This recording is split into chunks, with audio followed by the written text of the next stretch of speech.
You know Ron Killings is going to do what he needs to Mhm. do for the company and the individual that he's teaming with.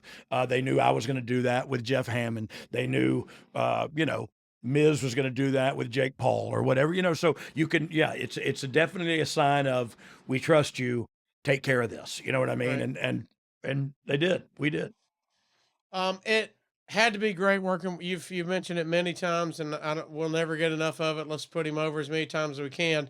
Had to be good working with Ron again. Yes, At of this point in course. time. Yeah, it was. Look, it was Ron. I just saw him the other night out on the West Coast when I went out there, and seeing Ronnie is like I haven't seen him in a while, and seeing him is like we've never had a minute apart, and it's magic. Our friendship has always been that way, and I pray it never changes because yeah, what a great guy who has the Midas touch, man. Everything he touches turns to gold.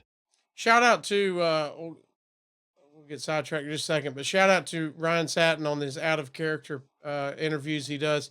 I Yeah, saw him a few months ago talk to Ron, and Ron said that he always, from the get go, felt like you guys were family. Your whole family bonded with you so yeah. fast. But I thought it was very interesting. He said he thought you saw something in him from the jump that maybe not a lot of other people did. What did you see from him right out of the gate? Well, entertainment factor.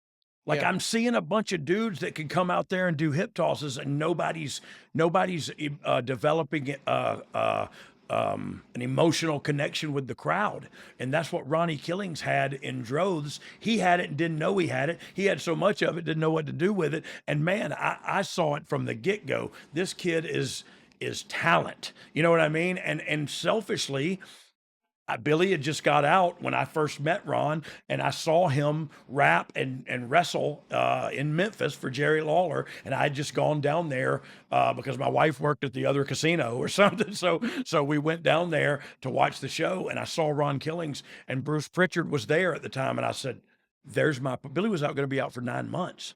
And I said, "There's my partner right there. That dude is, you know what I mean? Like it was just holy mackerel." Selfishly, I thought like he's a young, hungry kid. He can take the heat, and maybe I get the hot tag. And it turns out Yeah. he's a lot better than me, and so we had to turn that around, which I'm not. Look, I am not ashamed to admit at all because Ron Killings is a stud. Ron Killings has got hops, calves like a dead gum. I don't know what, man. He's just built like a speedster. I would have loved to see him play football, man. So he wasn't on WWE radar at all until you saw him that night and told Bruce. Is that Correct. correct? I Wow. don't know. No, I don't know if that's correct. That's what happened from my From side. your view. I Okay. was not aware of him at all. He was in Memphis, and that was at the time kind of a developmental. Flex Cavana, The Rock went through Mhm. there. You know what I mean? Like a lot of people went through there. So they could have been looking at him already.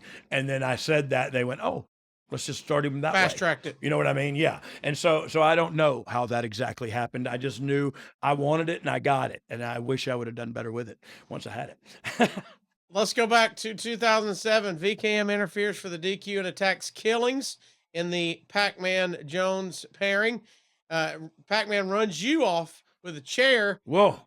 Did you think you would get in the ring with him, or you just? Yeah. I mean, I kind of thought at some point we're going to end up locking up, you know what I Yeah. mean? And I look, I had worked with people like I mentioned before that don't know what they're doing. I had worked on the independent circuit, which 99.8% of the people don't know what they're doing. So you kind of have done it before. It's not a big deal. You know what young people who are green or have not had a lot of experience, you know what their limitations are, and you go, "Yeah, we're not doing that." Like, we're not doing the thing where you jump off the top rope and do something to me on the floor. You've been wrestling for a minute, you know what I mean? We're not doing that. So it's know your limitations and work within them, you know?